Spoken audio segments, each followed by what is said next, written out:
Hello, my fellow Albertans. My name is Tim Friesen. I've started the hardworking Albertans Party in this province. And the reason for that is the next topic is going to be about crime in this province. I believe that crime is probably up there with the taxes. Crime in this province is absolutely horrible. It's horrible throughout our country. And I don't hear one word out of the four that are running.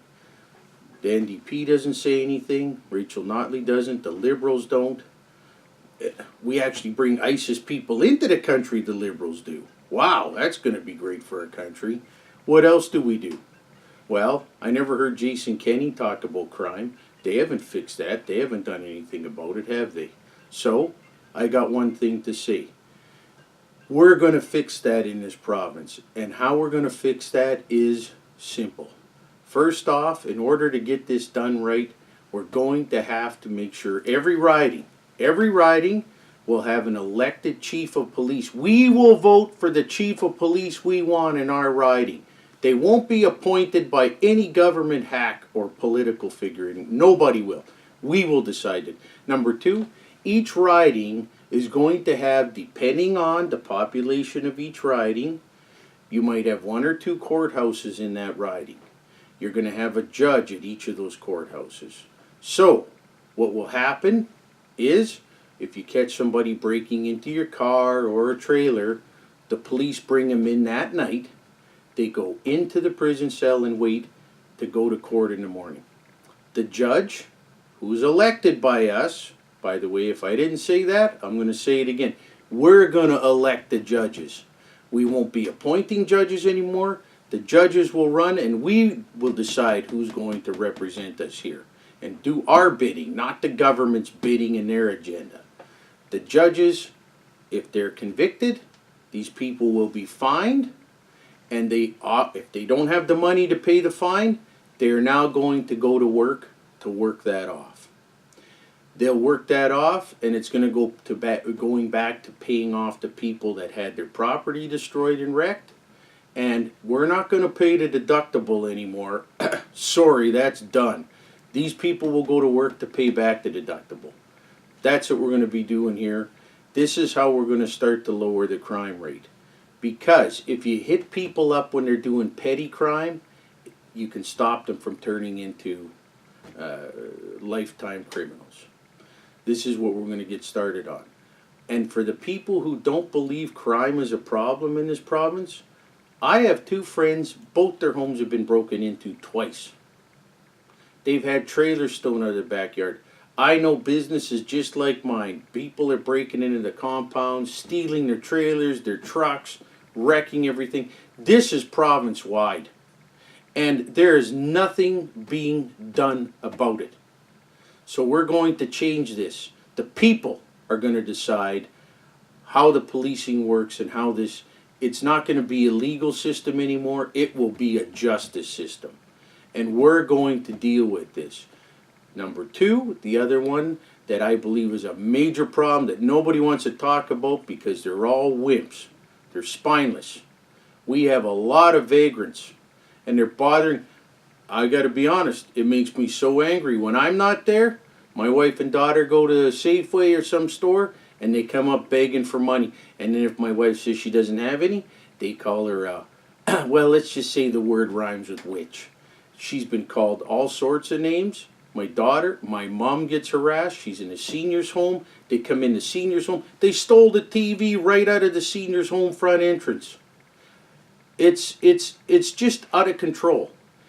We're going to clean that up. If you're a vagrant and you're actually causing trouble, we're going to fine you and you're going to go to a work and work that off.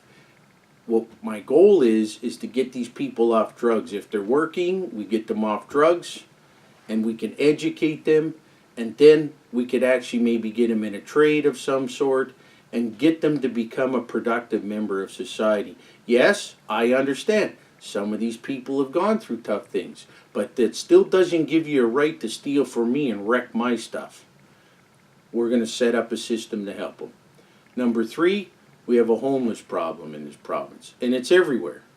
Now, are there a lot of homeless people who need help? Yes. Well, I love how all the city mayors and in the province, we're going to end poverty and homelessness. Well, I haven't seen it. You know why? It's just nice to say. They all say those things, but they haven't done it. And they're not going to do it because they don't even know. I have a plan for dealing with that. Homeless people, there's a lot of them who are just harmless. There's some mental illness going on there. Well, why can't we have a place for them who are mentally ill to live? It would cost us less, and it would protect them and ourselves from them and themselves hurting themselves if they had a place to stay. And we could look after them. Because some of them do really have some problems. If you just turn them loose, they freeze to death. I mean, it's not nice. We don't want to see any of that. Nobody wants to see that. But you need to do something about it. I have a plan for that. It would be cheaper to house them than it would be just to leave them run around and the police pick them up. It's a revolving door. And this doesn't work. And I'd like to say number 4 now, the police. We're going to support the police in this province. The police, I cannot stand whining, sniveling people who tell me they hate the police and they're rough on me and they were talking bad to me. You know what? I'm going to tell all you self-righteous do-gooders out there, you haven't got a clue what the police go through. I got to tell you something. How would you like to be a cop and you come to a home and you come down in the basement and someone hung themselves? Would you like to see that? I know I wouldn't. I haven't seen it myself. But I'm telling you, and then you got to go home. You got to go home to your wife. You're probably not feeling happy about that. You go up to accidents, and people are all mangled up. You go to homes, children are being abused. I guarantee this is not a nice time. You go to homes, and there's domestic disputes, and husbands and wives and girlfriends and boyfriends are all beating each other up. These people don't have a pretty job, and they're willing to do that job. They need our support. There's nothing worse than I hear people, well, that's their job, that's what they get paid for. You know what? Nobody gets paid to be treated bad. Sorry. They get paid to protect us. Let's get that right. We're going to support the police in this province. We need them. You don't crap on people you need. We're going to learn to respect people in this province, and we're going to hold people up in high esteem who are willing to lay down their life for us. I'm very passionate about this. I would like again to ask for volunteers to come and help us. If you could, that would be great. Our phone number is 780-352-7148. Toll free 1-866-733-2046. An email is info@hwap.ca. And our webpage is www.hwap.ca. I'd like to thank my fellow Albertans for listening to me, and you have a great day. Thank you.